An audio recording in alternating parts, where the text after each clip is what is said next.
चलिए खबरों की ओर बढ़ते हैं, जहां पर महादेव सट टाइप मामले में सीबीआई की टीम ने बुधवार को रायपुर, भिलाई और दुर्ग सहित देश भर के 60 जगहों पर छापा मारा है, जिसे लेकर अब प्रदेश में सियासत शुरू हो गई है।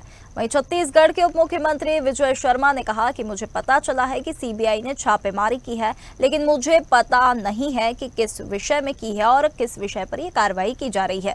उन्हें नहीं पता कि विधानसभा में नेता प्रतिपक्ष ने स्वयं विभिन्न विषयों पर सीबीआई जांच की मांग की है। उन्हें ईडी, सीबीआई पर विश्वास है। वहीं छत्तीसगढ़ के उप मुख्यमंत्री अरुण साव ने भूपेश बघेल के आवास पर सीबीआई की छापेमारी पर कहा कि राज्य में जब कांग्रेस की सरकार थी और मुख्यमंत्री भूपेश बघेल थे, तब कई बड़े बड़े घोटाले हुए। उनकी जांच ईडी, सीबीआई लगातार अब कर रही है। जांच के क्रम में ही आज सीबीआई ने छत्तीसगढ़ में लगभग 50 अलग अलग जगह पर छापेमार कार्रवाई की है, जिसमें कुछ राजनेता भी शामिल है। ये जांच की प्रक्रिया का हिस्सा है। किसी एक व्यक्ति के घर पर जांच नहीं हो रही है। इसे राजनीति से जोड़ना उचित नहीं है। कांग्रेस जब भी इस तरह की कार्रवाई होती है तो उसे राजनीति से जोड़ती है। उन्हें जांच एजेंसी से सहयोग की उम्मीद रखनी चाहिए और उन्हें सहयोग करना चाहिए। राज्य में जब कांग्रेस पार्टी की सरकार थी, भूपेश बघेल मुख्यमंत्री थे, कई बड़े बड़े घोटाले हुए और उन घोटालों की जांच सीबीआई, ईडी लगातार कर रही है और जांच क्रमशः आगे बढ़ रही है। और जांच के क्रम में ही सीबीआई ने आज छत्तीसगढ़ में लगभग 50 अलग अलग स्थानों पर आज जांच के लिए छापामारी की है और उसमें कुछ आईपीएस अफसर हैं, कुछ अन्य अफसर हैं और कुछ राजनेता भी हैं। और इसलिए सीबीआई की ये जो कार्रवाई है, ये सामान्य जांच की प्रक्रिया के तहत किया गया है और ये जांच की कंटिन्यूअस प्रक्रिया का एक हिस्सा है। मुझे पता चला है, बाकी क्या विषय है, किस विषय पर ये कार्रवाई है, ये मुझे जानकारी में नहीं है। हाँ, ये जरूर पता है कि सीबीआई ने अभी छापा किया है। सीबीआई को जो है जांच का जिम्मा राज्य सरकार ने सौंपा था महादेव बेटी के मामले में। अनेक विषयों को सौंपा है, बाद में क्लियर होगा कि किस विषय पर छापे हुए हैं। सदस्य बनाया गया, उनको नहीं मालूम है शायद कि आदरणीय नेता प्रतिपक्ष जी ने स्वयं विभिन्न विषयों पर सीबीआई जांच की मांग की है, तो वे बाबा उनको भी विश्वास है, भाई ईडी पर विश्वास है, सीबीआई पर विश्वास है, अब उनको भी विश्वास है। ठीक, और सदन में विश्वास की बात करते हैं, सवाल भी उठाते हैं जब भी कार्रवाई होती है। वही मैं कह रहा हूं कि कांग्रेस में कुछ लोग ऐसे हैं जिन्होंने कुछ गड़बड़ किया होगा, वो अविश्वास की बात करते हैं, परंतु कांग्रेस ने सदन में पूरे नेता प्रतिपक्ष जी के साथ सबने मिलकर कहा कि हमको सीबीआई की कुछ विषयों पर जांच चाहिए और उस दिशा में उन्होंने कहा कि नहीं होने से हम मुख्यमंत्री प्रधानमंत्री जी तक भी मिलेंगे। तो उनको अधिकतम लोगों को विश्वास है, ऐसा मैं कह रहा हूं।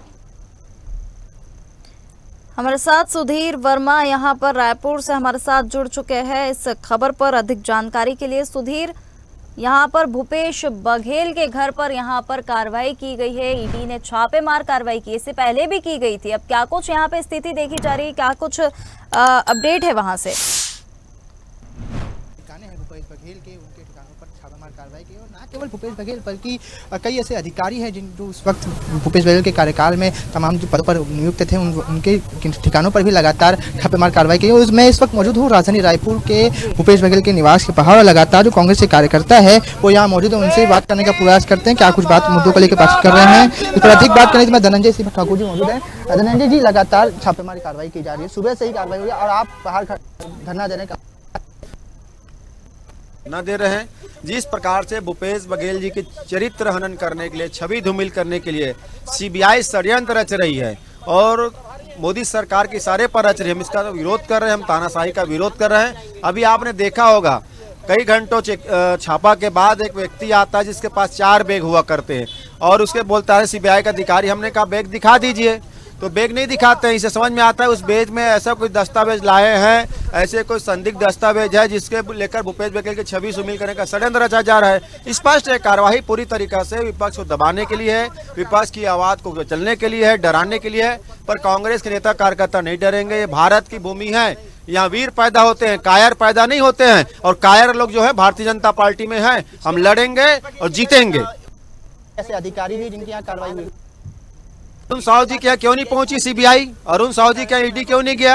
अरुण साहू पीडब्ल्यूडी मंत्री हैं। विधानसभा में सवाल पूछा गया कि बस्तर में 2 ब्रिज बनते हैं जिसे टेंडर नहीं होता, इसके जिम्मेदार कौन है? बड़ा भ्रष्टाचार है। कवासी लखमा जी ने सवाल पूछा तो उनके यहाँ ईडी पहुंच गई। अरुण साहू जी क्या क्यों नहीं गई ईडी? विजय शर्मा क्या क्यों नहीं गई ईडी?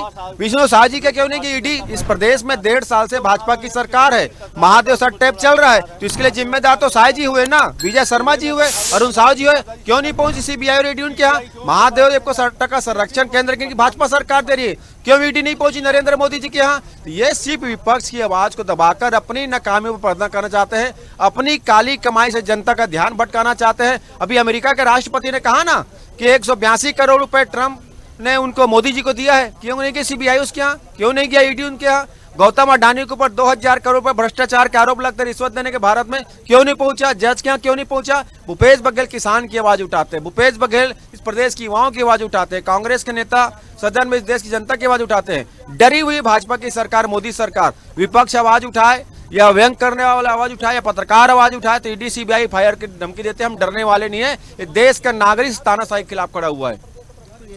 यहाँ पर उप मुख्यमंत्री अरुण साव ने भी भूपेश बघेल के आवास पर जो छापेमारी की गई है, चलिए अब आपको अगला सवाल मैं यहाँ पे पूछने जा रही हूँ कि यहाँ पर जो है कि 60 जगहों पर यहाँ पर पहले भी की जा चुकी है भूपेश बघेल के घर पर छापेमारी, और यहाँ पर कांग्रेस की तरफ से भी लगातार ये बीजेपी पर ये आरोप लगाया जा रहा है कि जब से बीजेपी की सरकार आई है इस प्रकार के यहाँ पर जो है छापेमारी की जा रही है, बीजेपी के ठिकानों पर छापेमारी, ईडी की छापेमारी क्यों नहीं हो रही है? क्या कुछ इसे आप देखते हैं? साक्षी, जिस प्रकार से लगातार जो सीबीआई है वो ठिकानों पर छापेमार कार्रवाई कर रही है, सुबह से हमने देखा कि सुबह 7 बजे से ही जो सीबीआई के जो अधिकारी है वो तमाम निवासों पर पहुंचे, ना केवल भूपेश बघेल बल्कि विधायक जो देवेंद्र यादव हैं उनके निवास पर भी छापेमार कार्रवाई के लिए पहुंची। साथ ही साथ कई ऐसे अधिकारी भी है, जिसे बताना चाहूँगा कि अभिषेक पल्लव जो उस वक्त के एसपी हुआ करते थे दुर्ग के, साथ ही साथ कई ऐसे वरिष्ठ अधिकारी जो उस वक्त सत्ता में रहते, भूपेश बघेल के कार्यकाल में कई वरिष्ठ अधिकारी थे जो उस वक्त कार्यभार निभा रहे थे, उनके कहाँ भी कहीं ना कहीं सीबीआई की टीम पहुंची थी, पूछताछ करी थी। साथ ही साथ तमाम जो तथ्यों को खंगालने का काम तो उनके लगातार किया था, परंतु जो कांग्रेस है वो लगातार सवाल पूछ रही है कि ना केवल कांग्रेस के कार्यकर्ताओं के, कांग्रेस के नेताओं पे, बल्कि भाजपा के जो कार्यकर्ता थे, भाजपा के जो लोग थे उन पर भी कार्रवाई होनी चाहिए। जब उनके कार्यकाल में भी कई ऐसे घोटाले हुए हैं जिन पर जिनकी जाँच होनी चाहिए। जी, बहुत बहुत धन्यवाद सुधीर आपका इस खबर पर हमारे साथ जुड़ने के लिए। तो हम आपको रायपुर से एक खबर बता रहे थे जहां आज फिर से ईडी ने भूपेश बघेल के घर पर यहां पर छापेमार कार्रवाई की है, जिसे लेकर भूपेश बघेल ने भी प्रतिक्रिया दी है। लेटेस्ट खबरों के लिए लाइक, फॉलो और YouTube पर सब्सक्राइब करें, बेल आइकन दबाएं, साथ ही विजिट करें swedeshlive.com पर।